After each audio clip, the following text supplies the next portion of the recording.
Washington, Thomas Jefferson, William Howard Taft, and President Barack Obama. One young girl traced them all back to one common ancestor. They're all cousins and all grandsons of John Lackland. It's the first family tree of its kind. Pouring through more than 500,000 names for months, 12-year-old Bridge Ann D'Avignon discovered that all the U.S. presidents, except Martin Van Buren, are related to the former King of England, John Lackland Plantagenet, signer of the Magna Carta in 1215. Mildred Reed is his first great-grandmother on George Washington. And on Obama, Mildred Reed is the 10th great-grandmother. It started as an assignment to research her own lineage, tracing it back to roots in France. But Bridge Ann wanted to branch out. Well, I think we just all go back somewhere. It's just a matter of proving it. She started with George Washington. But unlike other professional genealogists that only looked at the male family lines, Bridge Ann was able to link the presidents together using both male and female ancestry. Before this, historians had only been able to link 22 family trees. She kind of created a triumph of women's studies here. Bridge Ann also figured out she's an 18th cousin of President Obama, something she hopes to be able to share with him in person. I've written a letter to Obama, but I just gotten standard reply. I hope to meet the president and explain it to him. In Paso Robles, Adam Rakusin, your Central Coast News.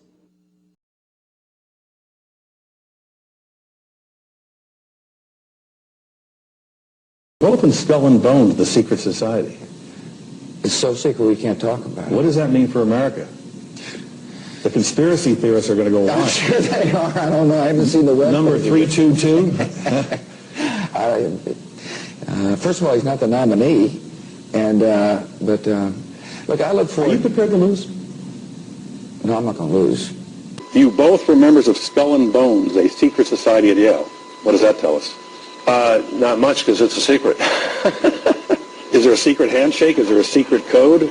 I wish there were something secret I could manifest. 322, a secret number? There are all kinds of secrets, Tim, but one thing is not a secret. I disagree with this president's direction that he's taking the country. We can do a better job, and I intend to do it. And we'll be watching. Be safe on the campaign trail. John Kerry, thanks for joining us. And we'll be right back.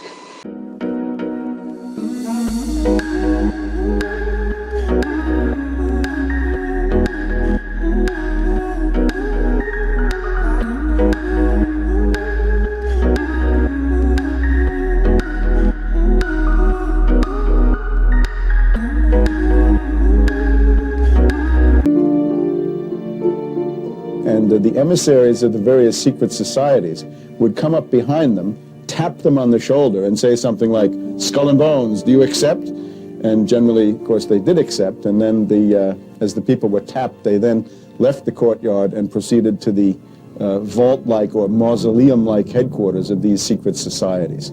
That, I think, since has been abolished or moved indoors or somehow is no longer so easy to observe as it might have been, say, 50 or 100 years ago. I mean, they were pretending to murder people. And what was the tone of it, though? Was it jokey, or was it quite... No, it wasn't jokey at all. It was sick. It's about the only thing to describe it. It was sick.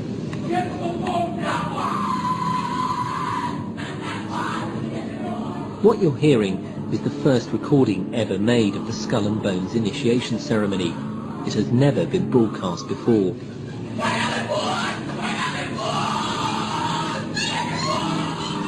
15 new members of the club are being introduced into the macabre rituals of Skull and Bones by the senior students who are about to graduate.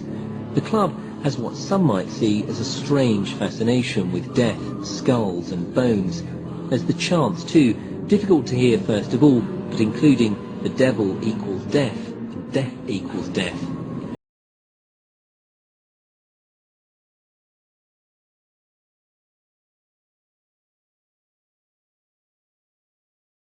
That. I'll probably say it 3 more times. See, in my line of work, you got to keep repeating things over and over and over again for the truth to sink in, to kind of catapult the propaganda. I told you before, because I love it so much, they also created the Great Seal of the United States. And that Great Seal of the United States has on it, Novus Order Seclorum, a new order for the centuries, for the ages, forever. I believe we, and particularly you, your class, has an incredible window of opportunity to lead in shaping a new world order for the 21st century in a way consistent with American interest and the common interest. A new world order can emerge, a new era, freer from the threat of terror, stronger in the pursuit of justice, and more secure in the quest for peace. An era in which the nations of the world, East and West, North and South, can prosper and live in harmony. 100 generations have searched for this elusive path to peace, while 1,000 wars raged across the span of human endeavor. And today that new world is struggling to be born. A world quite different from the one we've known. A world where the rule of law supplants the rule of the jungle. A world in which nations recognize the shared responsibility for freedom and justice. A world where the strong respect the rights of the weak. We have before us the opportunity to forge for ourselves and for future generations a new world order. A world where the rule of law, not the law of the jungle, governs the conduct of nations. When we are successful, and we will be, we have a real chance at this new world order, an order in which a credible United Nations can use its peacekeeping role to fulfill the promise and vision of the UN's founders. Stood for freedom and stood for certain propositions that would make America strong and healthy and grow the middle class and shrink poverty and stand against communism. And after 1989, President Bush said, and it's a phrase that I often use myself, that we needed a new world order, and instead it looks like we got a lot of disorder. It is the awareness itself that will drive the change, and one of the ways it will drive the change is through global governance and global agreements. Now, much has been said by the Secretary of State and others about a new world order, about a defining moment in history. I have no doubt about the potential of this moment to be defining in terms of history. It's the first full day of the New World Order. Outdoor gatherings are limited to 2 people. Exercise is allowed, but no further than a 10-kilometre radius from your home. Browsing in shops is not permitted. Only 1 person per household may leave to do essential shopping. And from tomorrow, funerals are limited to 10 people. And the length of this lockdown is up to each and every one of us. Steve Hart for 10 News. Transmission from time to time, and that's just the way it is. We've got to accept that this is the new world order. We've got to accept that this is the new world order. This is the new world order. This is the new world order.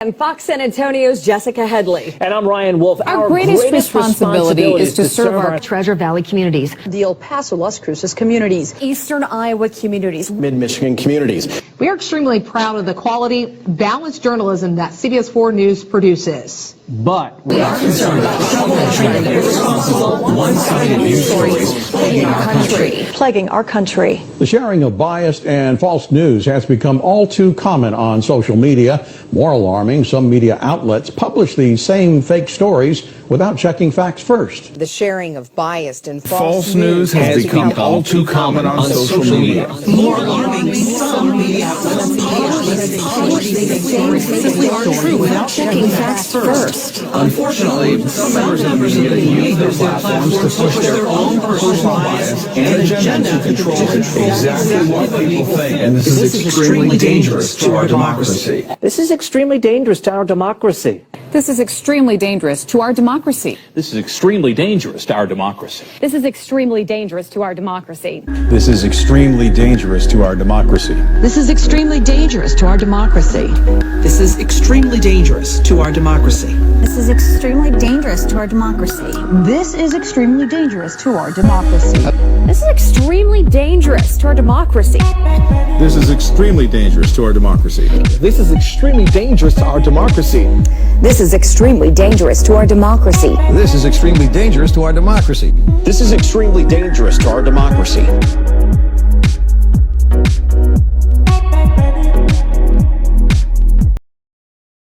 Are more important than any I can remember in my lifetime, and that includes when I was on the ballot.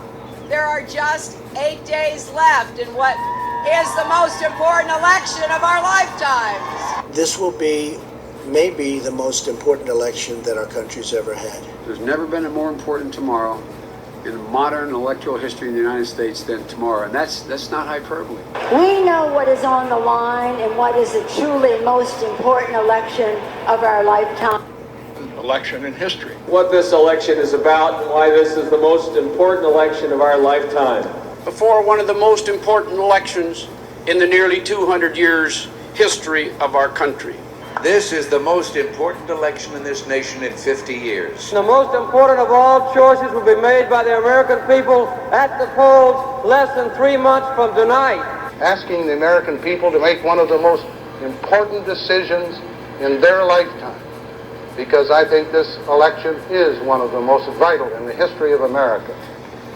This time, vote like your whole world depended on it.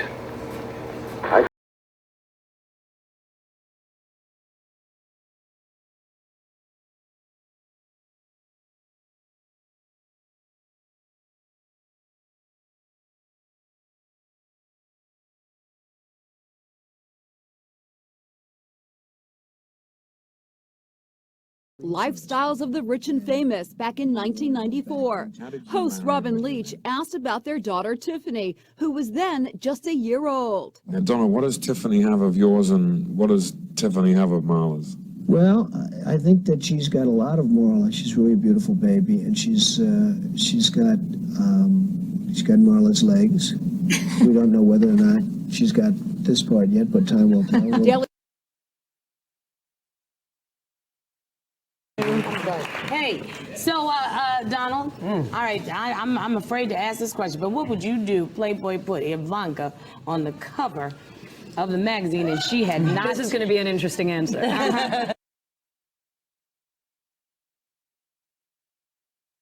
He doesn't even want you to have a drink. I know it. So It would be really disappointing. Not really, but it would depend on what was inside the magazine. If she posed, it would be fine. But if they put her picture Yeah, on, but it depends on what goes inside the magazine. well, see, that's her Inside gripe. That's right. this girl's gripe. And there People was nothing. assume there'll be nude photos. Right, you do assume that with Misleading. Playboy. Okay, But if there weren't, you wouldn't have an issue with it then. If they were using her to... I don't think Ivanka would do that inside the magazine, although she does have a very nice figure. I've said that if Ivanka weren't my daughter, perhaps I'd be dating her. You know? Stop it! Oh, it's so weird. Stop. You know what? You are sick. I know, isn't it terrible? Yeah. How Well, you're terrible. known for saying Is that outrageous terrible? things, Weird. Mr. Just like Trump. Who are you, Woody Allen?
I tend to like beautiful women more than unattractive women. I don't know, maybe that makes me bad. You know, the National Enquirer, Howard, did a story on me not so long ago that in the history of the world, Nobody has gotten more beautiful women than I have. If you're looking for a rocket scientist, don't turn in tonight. Right. But if you're looking for a really beautiful woman, you should watch. You like girls that are 5'1"? They come up to you know where. Do women come up to you and ever offer themselves to you? Yes. They'll walk up and they'll flip their top. Ooh. Wow. And they'll flip their panties. Oh. Body's a 10. What's the face? Well, you never get to the face because the body's so good. Have you ever had sex with a fat woman in your life? I've had sex with women that got fat. I love this. This is fun. Using Jennifer's back to sign a release. Have I what? Ever been with a black woman? Go ahead and say yes. Had to. Yes. You have? Okay, yes. I view a person who's flat-chested is very hard to be a 10. How do the breasts look? The breasts are okay. Okay, well, that's important. I think that the boob job is terrible. You know, they look like two light posts coming out of a body. You know, Paris gets knocked and this and that, but she's very beautiful. Her skin is flawless. She's dumb like a fox. And you're going to have more kids? I think so, yeah. Really? Yeah, sure, I would. What do you need that headache for? Because I like kids. I mean, I won't do anything to take care of them. And things with Melania are good? Excellent. The sex is still good? The sex is extraordinary. Well, she is terrific in bed. Now, she wouldn't want me to say that, but she is. Oh, man, she's naked there, isn't she? She is actually naked. Oh, Jesus. It's a thing of beauty. Oh, what a life you Not have. so bad, Robin. This is a candidate. Hey, Donald. That's right. Does she wear outfits to bed? Like special outfits? No, she wears nothing. Which is much Always. better. You know, she's a great beauty, but she's a great beauty inside, which is almost as important. Not really. Not probably. Do you treat women with respect? I can't say that either. All right, good, all right. Somewhere in between. I do. Guys, I treat women with great respect. treat women somewhere in between respect and doo-doo. Fiorina appeared on the TV. Trump blurted, "Look at that face. Would anyone vote for that? Can you imagine that? The face of our next president?" Nobody came in. Let me say this. Sure. Brandy came in here, she got down on her knees and said, I am passionately want to do this. I, at this point, am the team chooser, not the team leader yet. Excuse me, you dropped to your knees.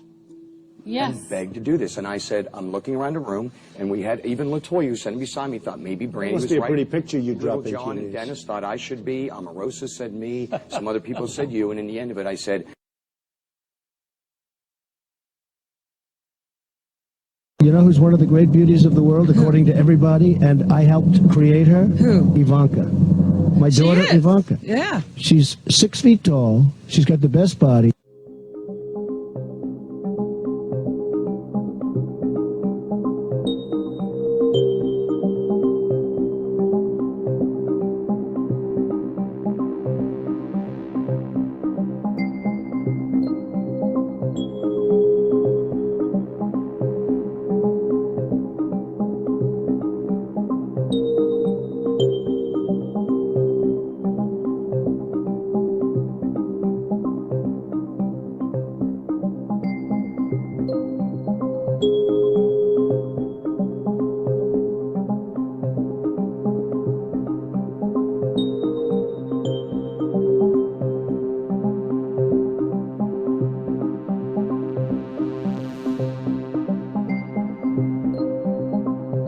I need a quick show of hands. Which one of you is most like your father?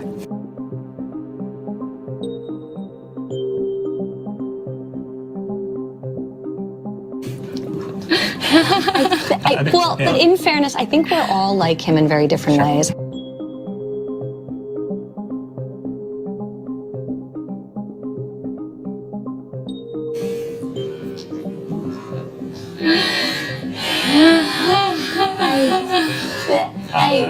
Well, but in fairness, I think we're all like him in very different ways.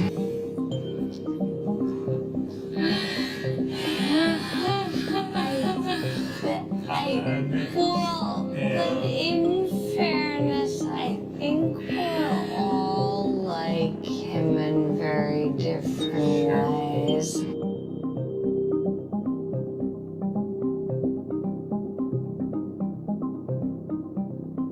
Your father has said that he was not, I'm using his words, very present when you were growing up. I would challenge him on that because he was very available to us and accessible to us. Regardless of what he was doing, regardless of who he was meeting with, if we called, he took the phone. I mean, from when we were 6 years old, I'd call, he'd be negotiating with the CEO of a major bank or whatever it may be, and he would make them wait. He'd take the call from us. Our times together were learning, playing in his office. He would always sneak me down to get a candy bar, in the lobby.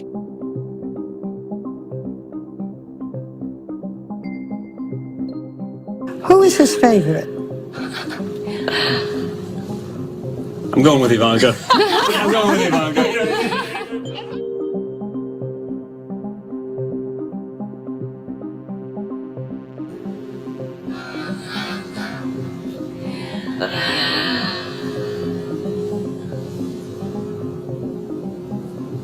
I'm going with Ivanka. I'm going with Ivanka.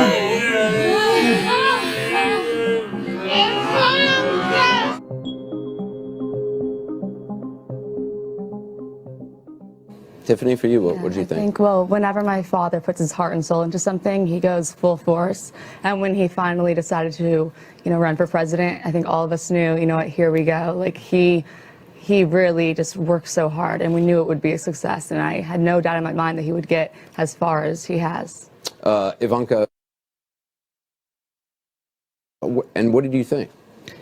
Well, I think it's such a personal decision that ultimately it was one he had to arrive to on his own. And obviously, as we've all seen over the last several months, it's a vicious industry, politics, much more so than real estate or anything we've ever experienced. So, but we were just incredibly excited for him. I mean, we know what he's capable of. We've stood by his side for the last decade in my case, a little bit longer in Don's case.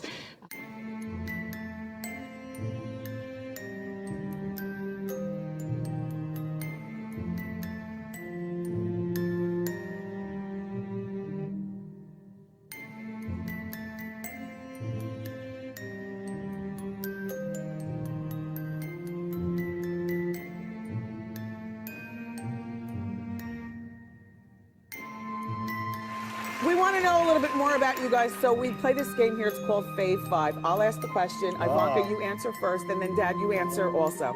Okay, Ivanka, what's the favorite thing you have in common with your father? Either real estate or golf. Donald, with your daughter? Well, I was going to say sex, but I can't relate that.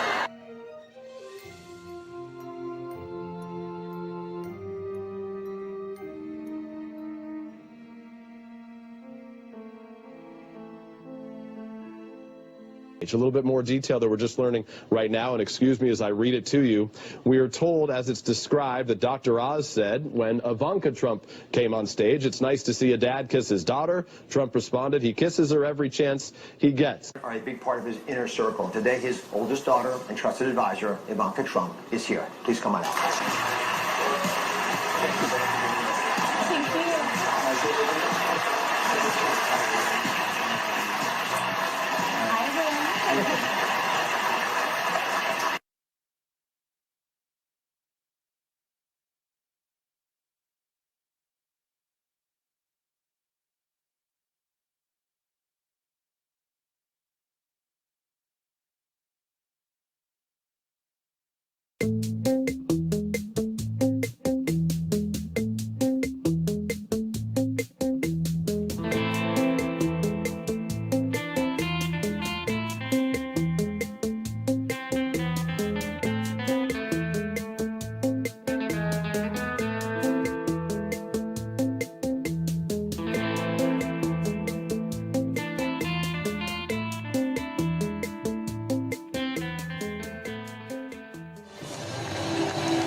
model. Do you worry because you have a daughter who's a model? I do, and I have a deal with her. She's just 17, and she's doing great, Ivanka, and she made me promise or swear to her that I would never date a girl younger than her. So as she grows, Howard, as she grows older, Right. the field is getting very limited severely. You know? Yeah, I mean, the nerve of her. Now you can't go out with 16-year-olds.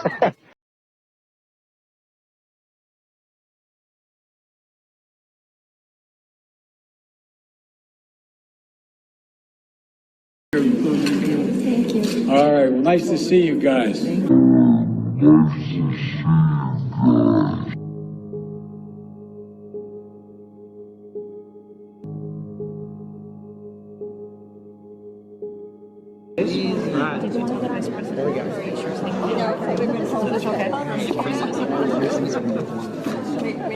Can I go with Jess alone? Very good.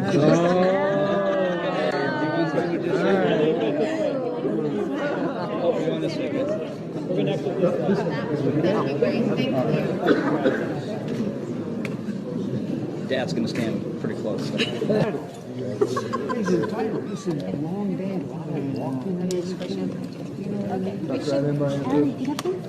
Don't tell me what you have. Lucky man. He's having fun. Thank you, sir. No serious guys for 30 minutes.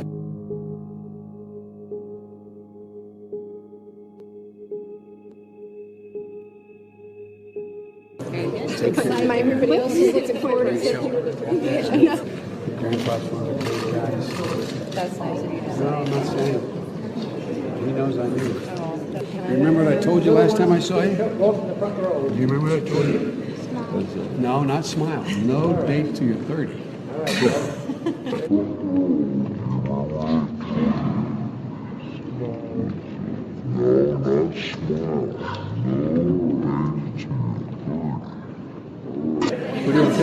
Okay, there we go. Well, let's get the senator in here.